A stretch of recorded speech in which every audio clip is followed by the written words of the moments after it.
اعوذ باللہ من الشیطان الرجیم بسم اللہ الرحمن الرحیم۔ معزز ناظرین، السلام علیکم ورحمۃ اللہ وبرکاتہ۔ پروگرام راہ کمال میں ہم آپ کو خوش آمدید کہتے ہیں۔ دین کی ابتدا تو معرفت خدا ہو سکتی ہے، سمجھ میں آنے والی بات ہے۔ جی جی، یہ اول العلم جو کہا گیا ہے معرفت الجبار ہے، اس سے کیا مراد ہے؟ اگر ہم علم سے مربوط مباحث میں چلے جائیں، معرفت شناسی کے علم میں جائیں، آپ دیکھیے کہ ہم جو علم حاصل کرتے ہیں کیسے حاصل کرتے ہیں، کیا کرتے ہیں۔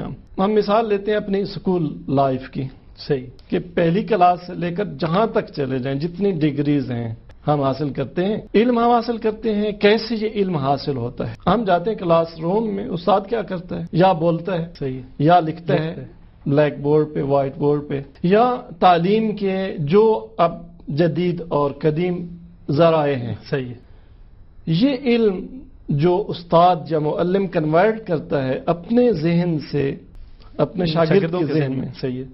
استاد کیا کرتا ہے بھلا؟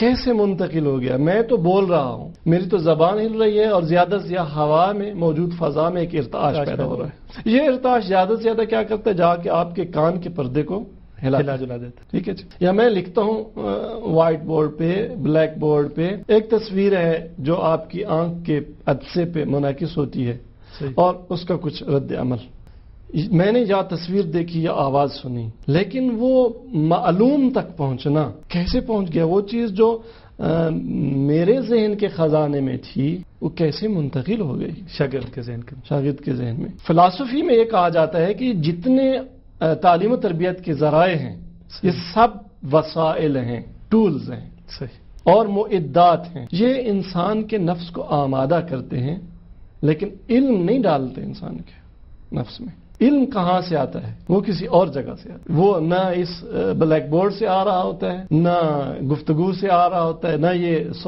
آواز کی موجوں سے آ رہا ہوتا ہے، نہ دیکھنے کے ذریعے سے آ رہا ہوتا ہے۔ آپ ذرا اس تناظر میں دیکھیے اس حدیث کو کہ العلم نور یقذفہ اللہ فی قلب من یشاء۔ علم ایک نور ہے، خدا جس شخص کے قلب میں چاہتا ہے اس کو ڈال دیتا ہے۔ بس علم کسی اور جگہ سے ڈلتا ہے، ہم علم حاصل نہیں کرتے، یہ اسباب فراہم کرتے ہیں، یہ اسباب فراہم کرتے ہیں۔ اور یہ اسباب پھر کس نے رکھے؟ آپ تھوڑا اسباب کی دنیا میں آ جائیں۔ یہ ہوا میں سب سے پہلے میری زبان میں بولنے کی وہ طاقت آئی کہاں سے آئی؟ وہ امیر المومنین فرماتے ہیں ناج البلاغہ میں کہ مجھے تعجب ہے اس انسان پر کہ جو بولتا ہے گوشت کے لوتھڑے کے ذریعے۔ آپ ویسے گوشت کا لوتھڑا لیں، ہاتھ میں اس کو گھماتے رہیں زبان کی طرح، نہ وہ ارتعاش پیدا کر سکے گا، نہ آواز، نہ ٹون، کچھ بھی نہیں، نہ یہ پچ ہوگی، نہ یہ ساؤنڈ کا جو پورا کچھ بھی نہیں ہوگا۔ یا اگر آپ مصنوعی آواز کریٹ کرنا بھی چاہیں کسی آلے کے ذریعے سے، کتنی چیزوں کی آپ کو ضرورت ہے؟ یہ کہاں سے آ گئی؟